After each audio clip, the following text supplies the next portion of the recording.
Soңку 30 жылдын içindeki ağına da, kögüne de, жақсысына da, жаманына da көп olgan ayan bizden gezekteki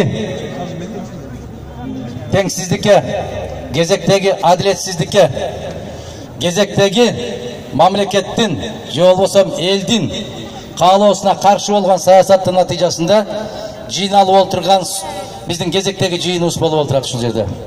Кыргыз мамлекетинин эгемендүүлүгүн жарыялаганда дагы ушул жерден туруп жарыяланган эле. Дал ушул жерде кылкылдаган эл туруп мамлекеттин келечегин эл тандап алган болчу. Мындан төп туура 29 жыл баштакы болгон окуя. Эми бул кечеки шайлоолор боюнча мен эртеменен кайрылуумда билдирдим. Бул шайлоо соңку мезгилдеги Кыргызстандагы эң ыплас, эң арам, эң мыйзам бузуу жолу менен аябай жаман жол менен өткөн шайлоо. Эгерде чындыгында элдин каалоосу менен, элдин тандоосу менен шайлоо өткөрө турган болсо, менин жеке сунушумду кааласаңыздар, менин көз карашым ушундай. Шайлоонун бүтүндөй жыйынтыгын жокко чыгарыш керек, дагы жаңы шайлоо жарыяланыш керек. Биздин алдыбызга койгон максатыбыз дагы ошол, күрөшүбүз дагы ошол. Эгерде бул бийлик миллиондогон биздин жарандардын каалоосун жерге тепкилеп, өзүнүн каалаганындай кылып, мен мындан 1 жыл башта 19-жылы күздө айттым эле, бир энеден, бир атадан туулган 3 партияны алып келетат деп. Көзүңөрдү ачкыла айланайын кыргыздар деп. Күнөө баарыбызда бар. Неге? Мына ошол бийлик тараптагы эмес, бийлик менен каршы күрөшө тургандар да ыдырап баштарын бириктире албай койгон шорду кыргызбыз биз. Ары бири коктуголоттон кочкор чыгарган кыргызбыз биз. Эл биримдиктен болуш керек эле. Эр муштумдай түйүлүшү керек эле. Бирок ачык айталы, саясатчылардын дагы койнундагы котур таштары бириктирген жок бизди. Биз муштумдай түйүлмөйүнчө дайым бийликтин жеми болуп келебиз. Көзүбүздү ачышыбыз керек, ойлонушубуз керек, толгонушубуз керек. Мына ушул канчалаган акча менен сатып алган жогорку кеңеш, мен сиздерге айтайын, эч качан кыргыз кызыкчылыгына кызмат кылбайт. Бул жогорку кеңеш өздөрү каалап, эгерде Жээнбеков бүт баарына бирдей шартты түзүп бердик деген болсо, мен жарыялаган ушу Бишкекте терең жаңылышат. Өтө терең. Мына башкы прокуратура тарабынан канча кылмыш иши козголду. Ким жаза тартты? Эч ким тарткан жок. 500 миң, жарым миллион кыргыз калкы көчмөн элде деп мыйыгынан күлүп отурат. Биз көчмөн эмеспиз, көчмөн болуп келгенбиз. Бирок жарым миллион шайлоочу тебеленди тепсенди болуп, көрүнгөн жерге алып барып, биздин Бишкек шаарына толуп кетти. Мына Бишкек гуманитардык университетин көрдүңүздөр өзүңүздөр видеодон.